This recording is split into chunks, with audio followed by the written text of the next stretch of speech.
All right.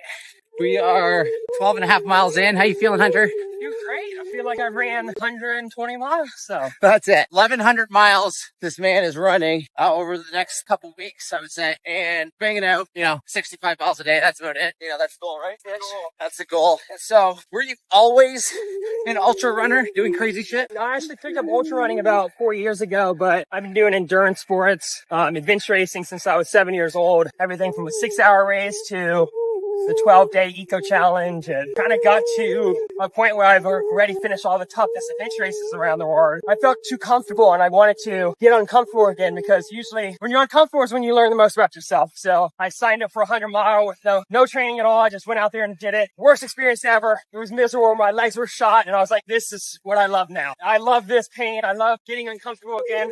So then I kind of fell in love with ultra running the past 4 years, and just basically been doing 100-mile races, 200-mile races, 300, 400-mile races, and now 1,100 miles.